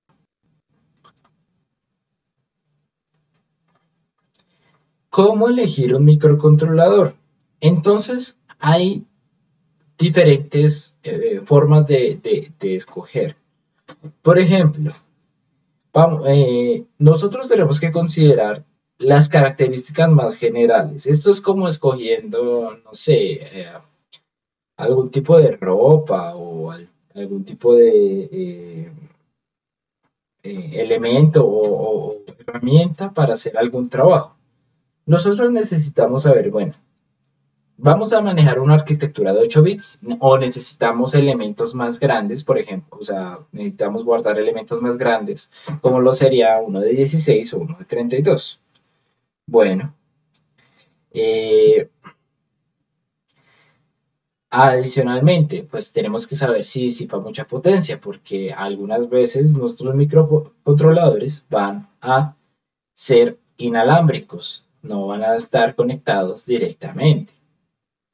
Un ejemplo, si miran la película de Amazing Spider-Man, la de Andrew Garfield, pues ahí ya no le salía la telaraña de manera instantánea, no tenía como otra vena que le mandara telaraña. Y eso sucede en los cómics. Spider-Man no tiene una vena que envía telaraña, ¿sí? Él tiene unos lanzadores de telaraña. Esos lanzadores que tienen un microcontrolador, obviamente que regulan, ahí se ve el microcontrolador en la película, pues regulan la salida de eso.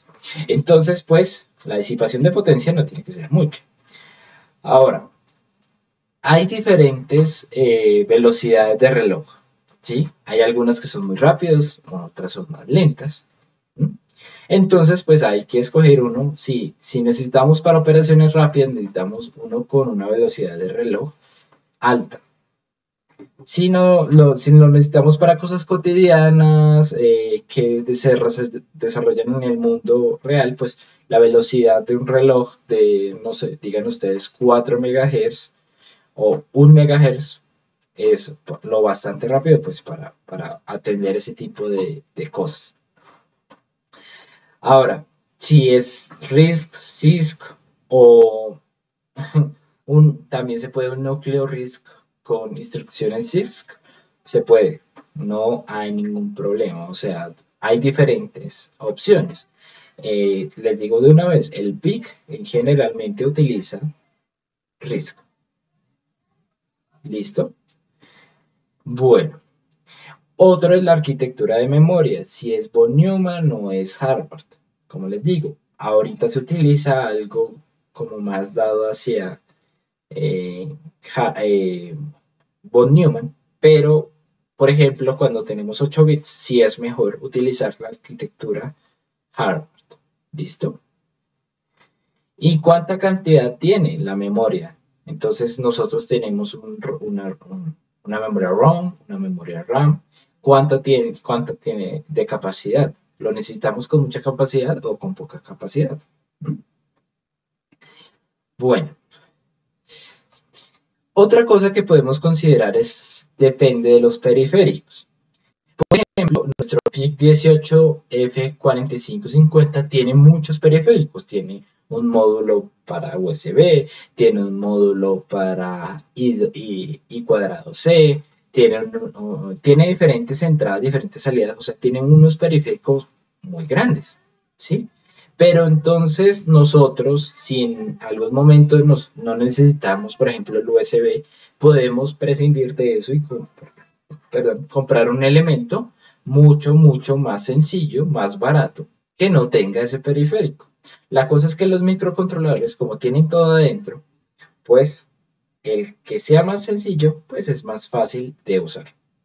O bueno, es más eficiente, más barato, lo que sea.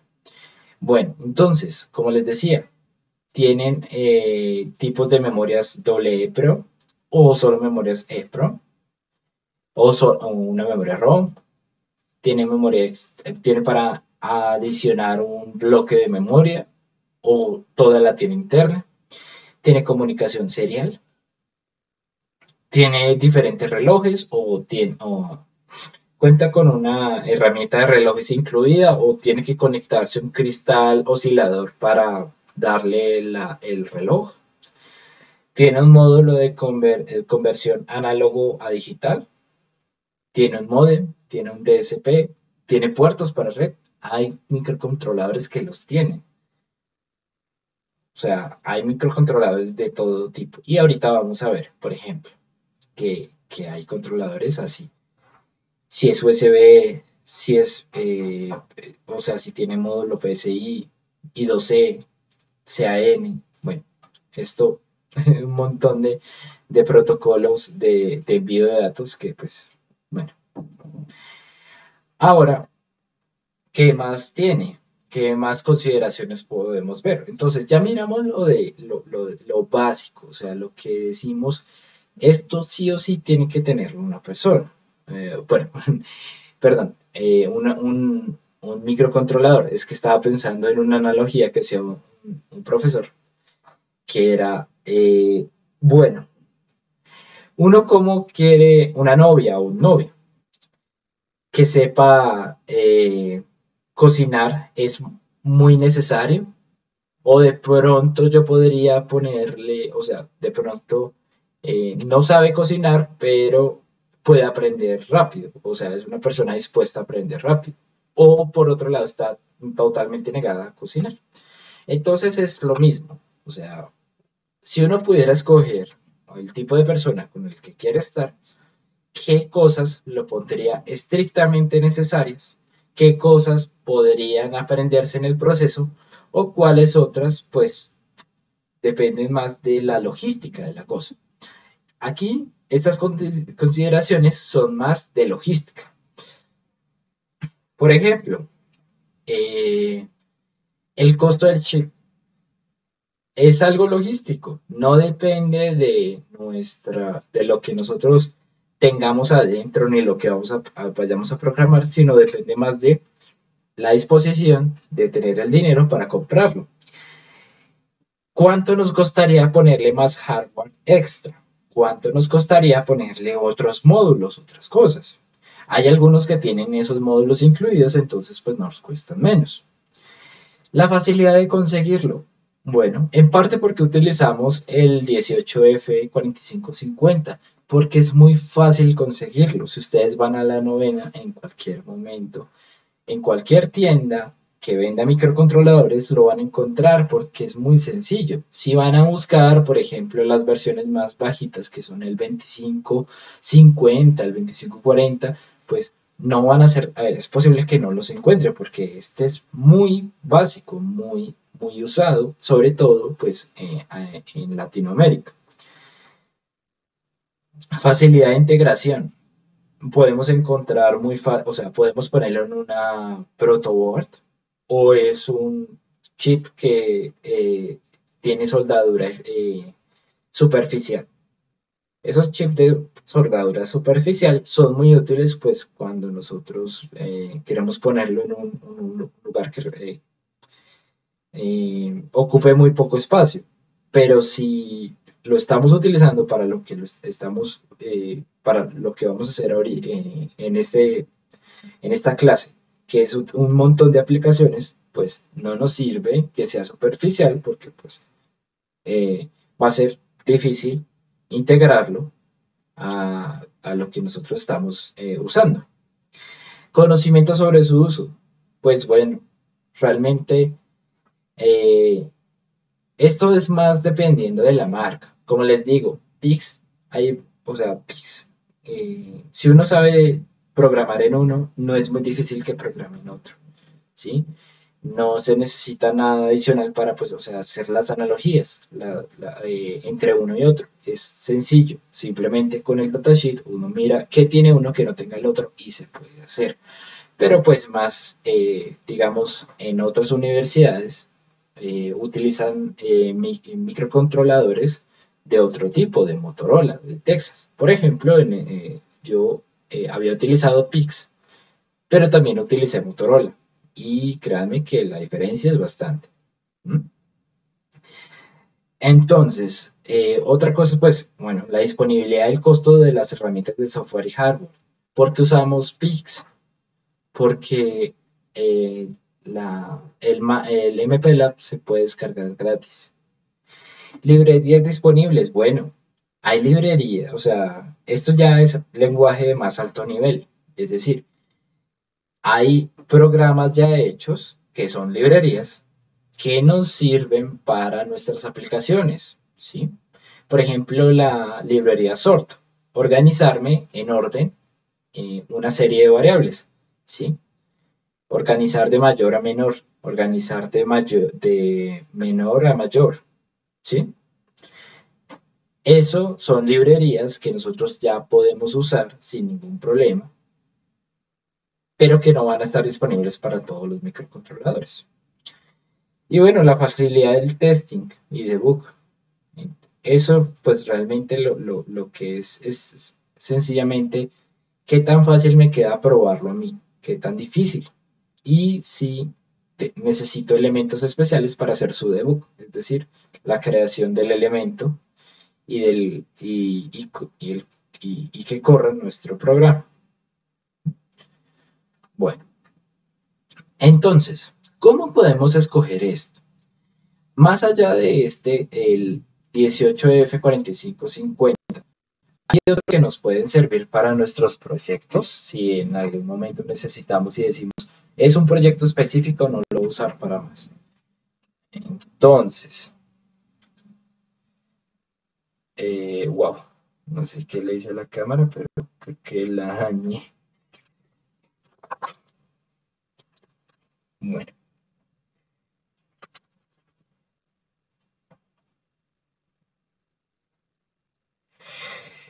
Entonces, miremos por ejemplo una herramienta de microchip que nos ayuda para elegir lo que respecta a microcontroladores de esa marca.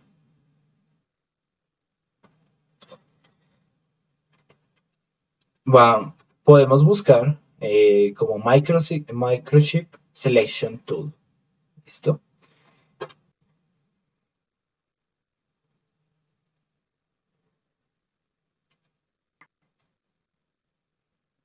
Entonces,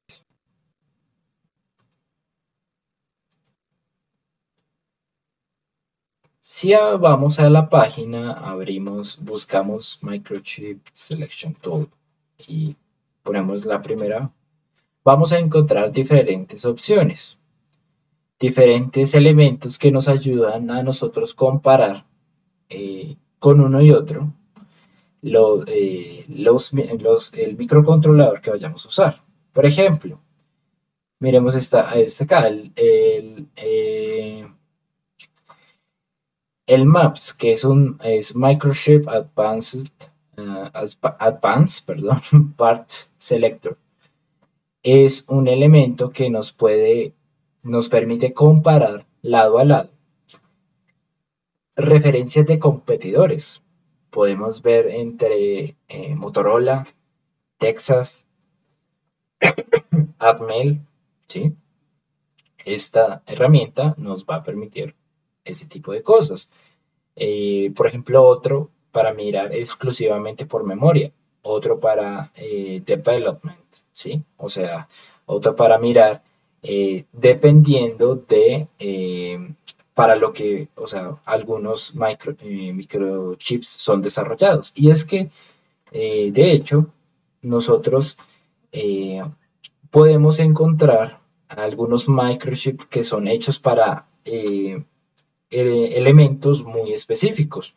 Por ejemplo, ahorita que están en boom las freidoras eléctricas, lo cual pues realmente yo viviendo únicamente con mi novia, pues hombre, uno no tiene tiempo para ponerse a cocinar porque uno está trabajando con otra persona, o sea, perdón, o bueno, ambas personas están trabajando. Entonces,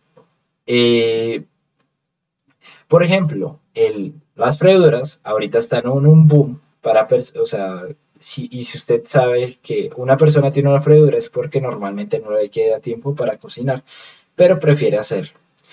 Entonces, ese tipo de elementos que salen y que son un boom, como digamos en su momento, por ejemplo, las aspiradoras que uno ve como en el piso,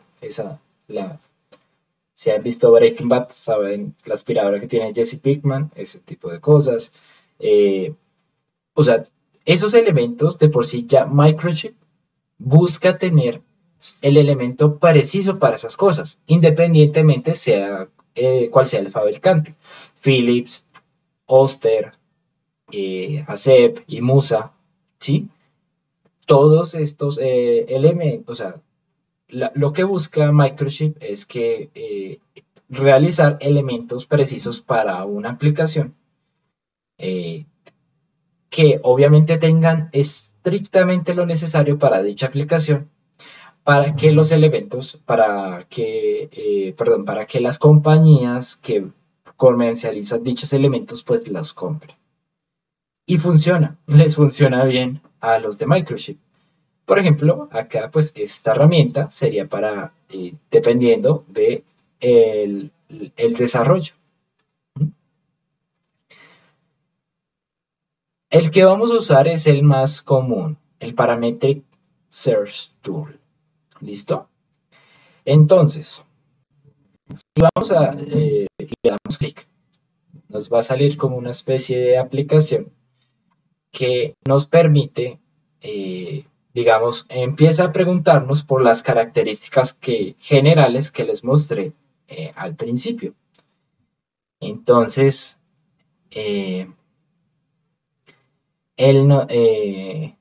por ejemplo, listo, entonces, bueno, ¿qué elementos necesitamos? Primero, es un microcontrolador, es una FPGA. ¿Qué cantidad de bits utiliza? Necesitamos que sea también digital. Bueno, por ejemplo, vamos a darle clic aquí a los de 8 bits. Y vamos a darle pues a todos los de 8 bits.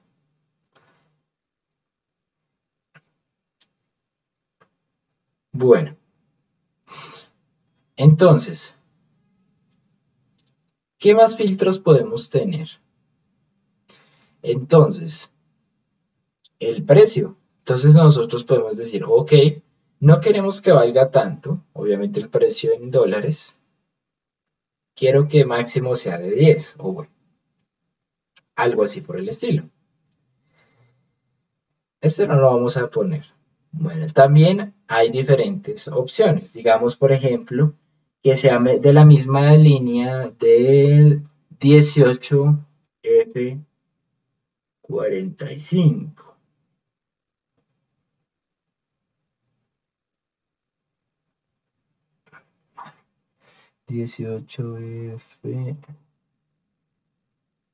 Bueno, podemos abrir este. Aunque bueno, aquí solamente hay uno.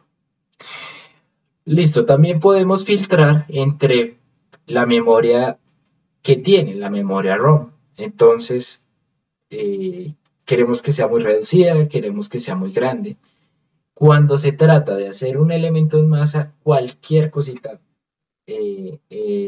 pues es importante de tener en cuenta, ¿sí? La RAM, si es mucha RAM, poquita RAM. Si necesitamos para una herramienta que consume poca RAM, consume poca ROM, pues no hay necesidad de comprar elementos tan grandes como por ejemplo el 18F4550. Abramos acá esto.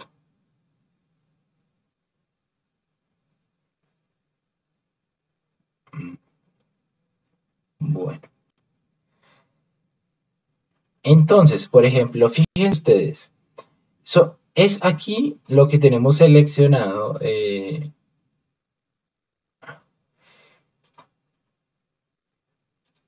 Miremoslo así.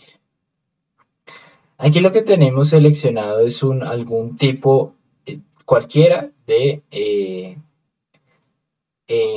microcontroladores ABR, es de una marca que adquirió Microchip, que sea de 8 bits. Entonces miren la cantidad que hay. Hay algunos que son hasta desarrollos futuros, ¿sí?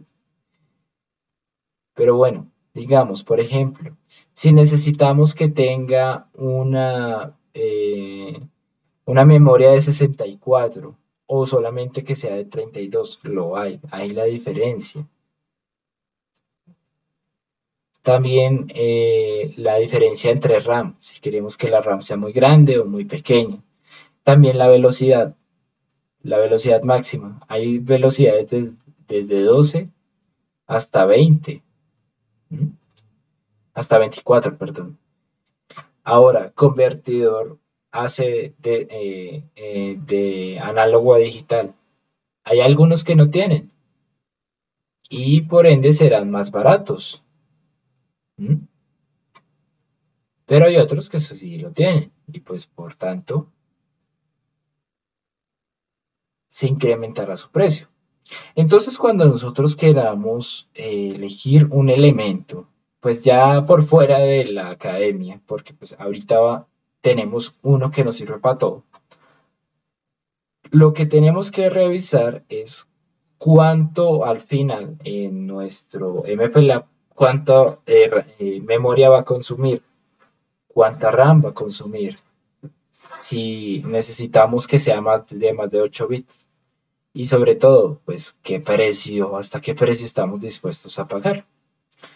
Obviamente, este filtro por precio no es muy útil porque en algunas veces, pues, necesitamos algunas cosas, pues, y podemos como ignorar algunas opciones porque valen un poco más o un poco menos. Entonces, pues, bueno.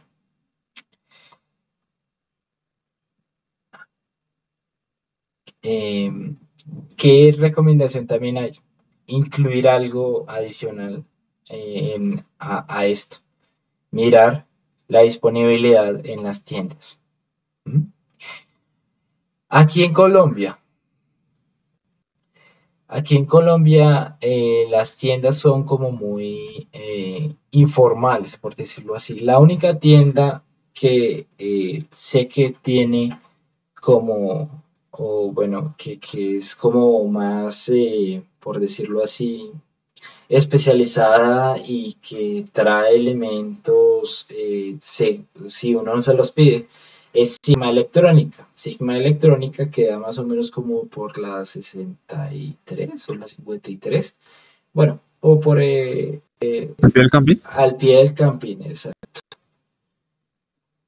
Y ellos, por ejemplo, ellos venden todo este tipo de cosas con papeles. ¿Qué pasa? En las tiendas de la novena, pues se vende muchas cosas chinas que no tienen ni siquiera papeles, no sabe, o sea, los datasheets son inciertos. Pero aquí vende cosas muy especializadas, aunque pues es costoso, no les voy a mentir. Por ejemplo, busquemos el PIC. Miren todos los PIC que hay. ¿Mm? Algunos superficiales, cuadrados, rectangulares. A ver, PIC 50, 4550.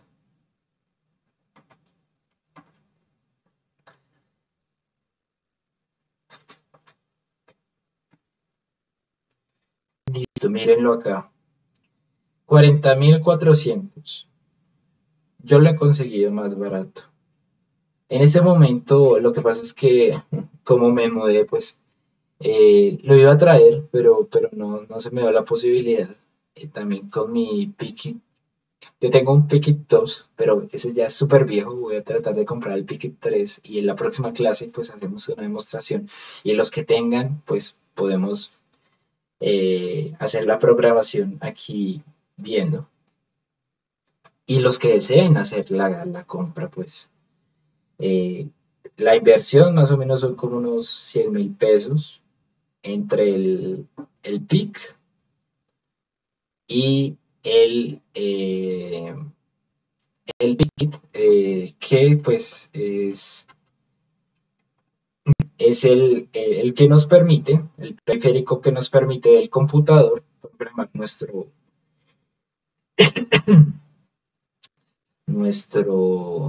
microcontrolador. 77.000, bueno, más o menos como 70, es un buen precio. Ahí como, bueno, creo que ahí lo están mostrando en la segunda imagen, profe, un ZIP para poderlo conectar de una vez y programarlo. Sí, exacto. Aunque yo le recomendaría ¿Hacer el circuito? Es que como nosotros vamos a poner como pues indicadores, como por ejemplo LEDs, pues es mejor tener la disponibilidad para conectarlos. Ok. Sí, igualmente creo que lo venden con esto en algunas partes, solamente es cuestión de ponerlo y ya se puede hacer, o sea, como que ya tienen las conexiones ya listas, por decirlo así.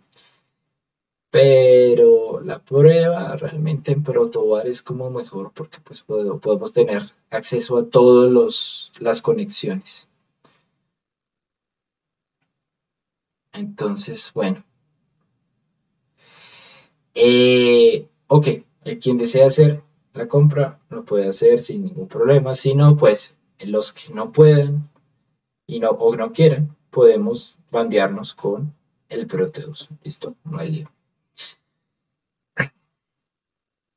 Entonces, de hecho aquí también venden Pickit, pero creo que solo tienen el Pickit 4, que es una cosa bestial, carísima, como 200.000.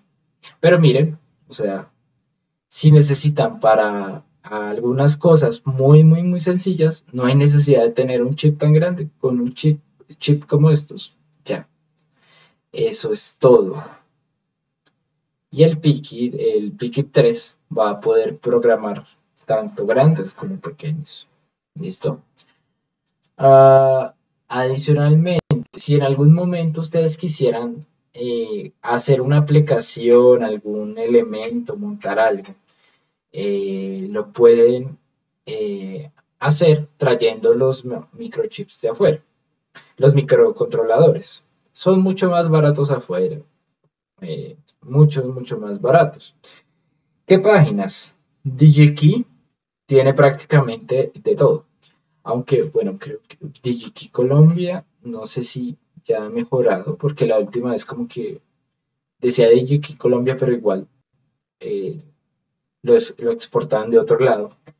Y pues exportarlo es caro, ¿sí? Pero si hacen un pedido en masa, por ejemplo, unos 50 microcontroladores, pues sale mejor. Entonces, veamos acá, por ejemplo, cuál es el costo del Pickit, perdón, del 18F4550.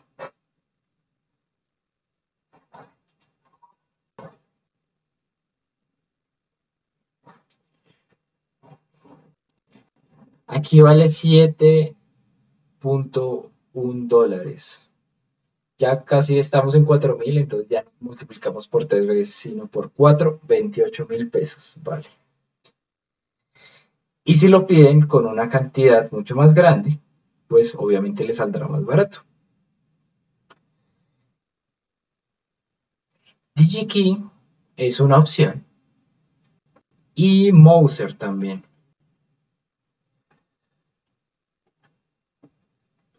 Profe, y Bistrónica. ¿Cuál? Bistrónica, profe. Ok. No, pero ¿esto? A ver, No, profe, es una tienda de electrónica.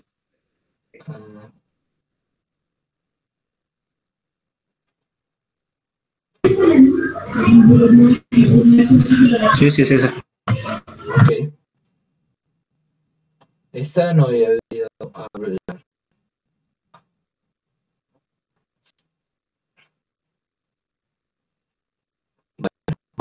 También tarifa única de envío, 122.000 pesos colombianos. Si mandan a pedir algo muy grande, pues les va a salir barato. Un paquete grande. Y ya Bistrónica, pues no. Ok, tienda virtual de electrónica. En mis días de estudiante esto no estaba. No conocía. Todo envío gratis por enviar por comprar de 200. La disponibilidad. Si ven un pic que les suena la presión y ven la disponibilidad, se puede notar que sí, no.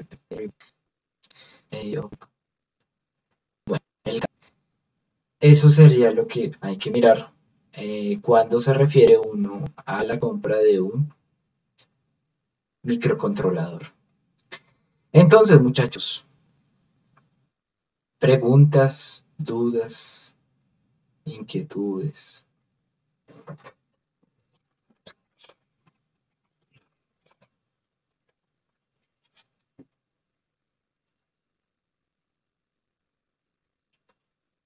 Claro.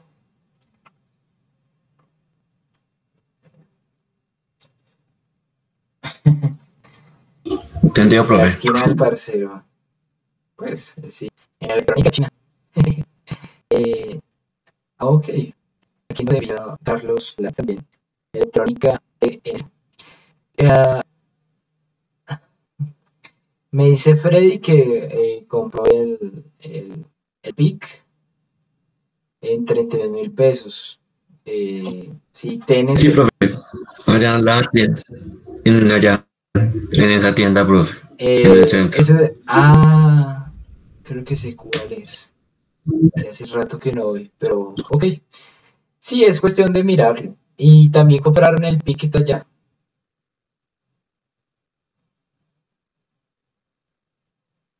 Sí, pues yo el semestre pasado pues sí lo tenía, pero pues tuve un incidente, entonces no pude utilizar ninguna de las dos cosas porque estuve en una clínica todo el mes, todos Ok, los seis ok. meses.